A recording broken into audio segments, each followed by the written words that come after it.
Talking about not being onwards and upwards, let's talk about Paul Scholes' comments on Rashford.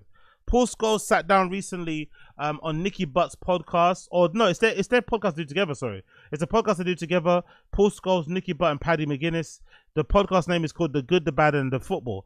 And this comment went viral, where Paul Scholes says that he finds it hard to feel happy for Marcus Rashford's rejuvenation at fucking Barcelona. And the fact that he's got a new lease of life, he's enjoying his football again.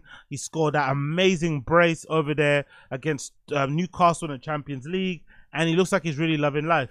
And Paul Scholes said for some reason he cannot feel happy for Marcus Rashford because of how his career kind of ended at United towards the end, especially with Amorim, where he got dropped and obviously loaned out and stuff for his poor attitude or poor application in training.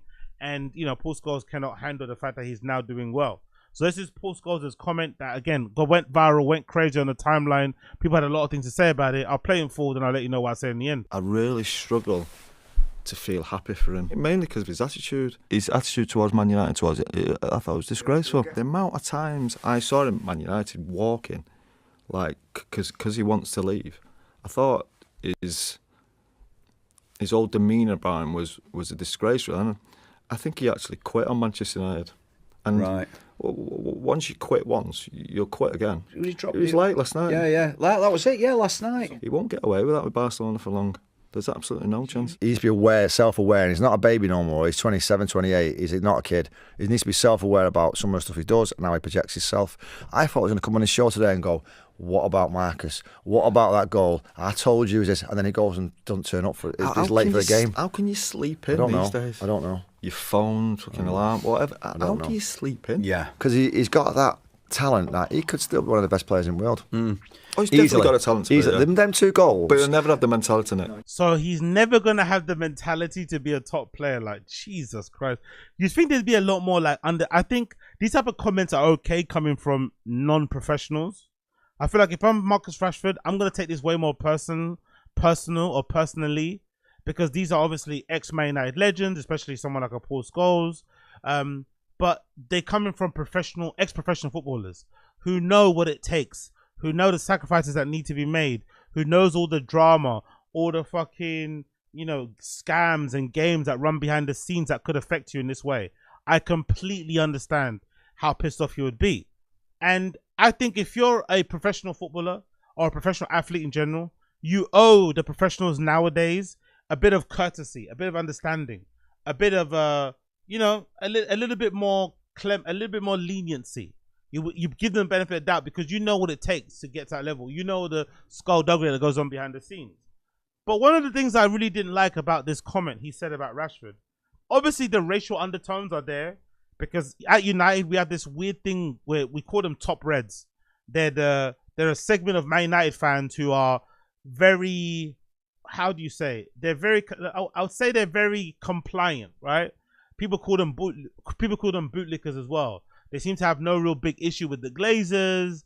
They're okay with how we are now as a club. They think that, the level that we're at now is just a normal thing that happens in football, and it's a cycle, and eventually over time things will just get better. You just got to wait it out a bit and stop being so dramatic and shit. They believe in giving managers time, but they also have a very racial undertone where they seem to not really appreciate or like the international fan base that United has. They kind of call out people who support United, like myself, who aren't from Manchester. They call out people who don't go to the stadium all the time.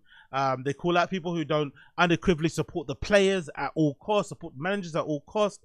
Very, very strange. And those type of top reds, I feel like they have it's racial undertones when it comes to criticism, because they never seem to have this type of level of smoke for the players such as like Harry Maguire, for the players like Luke Shaw, for players that used to play for us like Phil Jones, right? Like for players who currently play for us like Mason Mount. They don't say those type of things about those players who all are named. Those 4 players are named, especially players like Phil Jones, who for the last 3 years of his United career, he might have played like less than 5 games.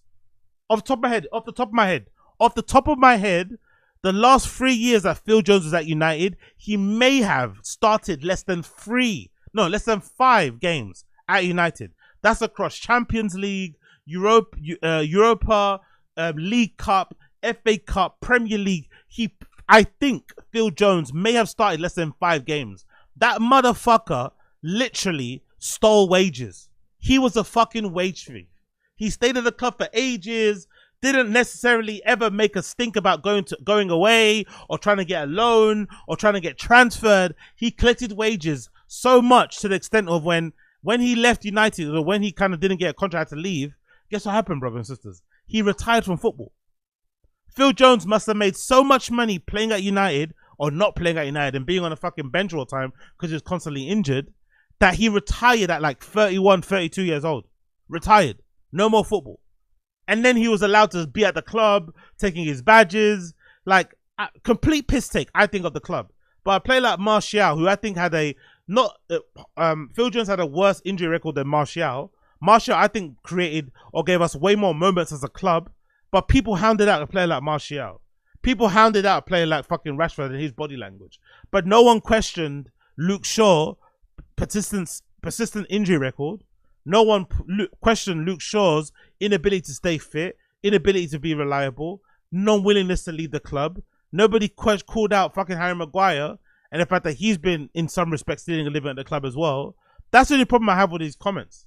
I'm okay with these comments and this type of level of harshness and this type of critique if it's applied across the board to all of our players, especially the white ones. Because I feel like the white ones, the English ones, they get away with murder at United for some reason. But when it comes to Rashford, when it comes to Sancho, who's on loan, when it comes to a few others, they go on to rip into them. But the white ones get away with fucking murder. That's the only problem I have with this sort of thing. But it is kind of disappointing because, again, Paul Scholes is like someone I kind of loved as a player, one of my favorite United players. And no one can deny the racial undertones of his comment. No one can deny the slight racial undertones of his comment. And, you know, just the harshness of it as well. Like, I can't feel good for a player that's left the club. Like, some fans, I don't necessarily agree with it because, you know, I have a different way of looking at football. But some fans believe in the philosophy of, like, once a player's left your club, you stop talking about them. That's the professional courtesy that they have. I don't really believe it because some players, you know, take the piss. But there are some fans out there that truly believe once a player leaves your club, you should stop talking about them and let them live their lives. Which I can understand. Paul Scholes sits there and's like, he can't let go of that period. Now, don't get me wrong. There needs to be an explanation. I would love someone to explain what exactly went on with fucking Marcus Rashford towards the end at United. Because I know Amarin said he's not applying himself in training. That's why he's not playing. But there's a real player there. Why couldn't Rashford perform in training? Why didn't he want to perform in training? What did Amarin see in training that was giving him pause? That was making him think, I can't rely on you. You're not in a squad. You're not in a squad. You're not even on the bench. Like, what was it? What was happening there? Because how he performed against Newcastle gave us, and I think some of you, a reminder of just how great a player he can be. So why couldn't Amarin get a song and tune out of him? Why was Rashford incapable of meeting the standards that were set by the manager? What the fuck was going on there? But that didn't happen.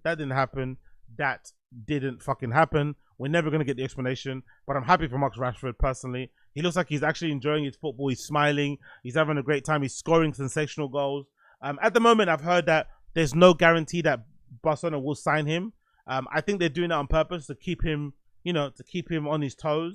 Because recently, as you heard from Paul Scholes, Marcus Rashford kind of shot himself in the foot after all this talk up I've given him. When he turned up to his barber, he turned up a bit late and he turned up with a limp and allegedly got shot at, you know? Or whatever. No, still a limp. Sorry, my bad. What am I talking about? Jesus Christ. I'm complaining stories. Allegedly, Marcus Rashford turned up to training late because he overslept. Most likely because he was celebrating the day before because of how he scored and performed. And Hansi Flick has a strict rule at Barcelona where there's no fucking leniency or exceptions made. If you're late for the morning meeting, I think the meeting starts at 9:30 or something, or 9, then you're not in the squad. Simple as that. And I think Marcus Rashford was like late by 3 minutes or something, which is nothing really. But I love that discipline and those rules have been enforced. No one gets special treatment. Everyone gets treated the same. That was fucking great to see. That was great to see. But disappointing to hear that one of my favorite ever players at United, Paul Scholes, is somewhat slightly, very, very slightly, very, very, like a couple sprinkles of salt and pepper, a bit of a racist. Unfortunately, it seems like he's a bit of a racist.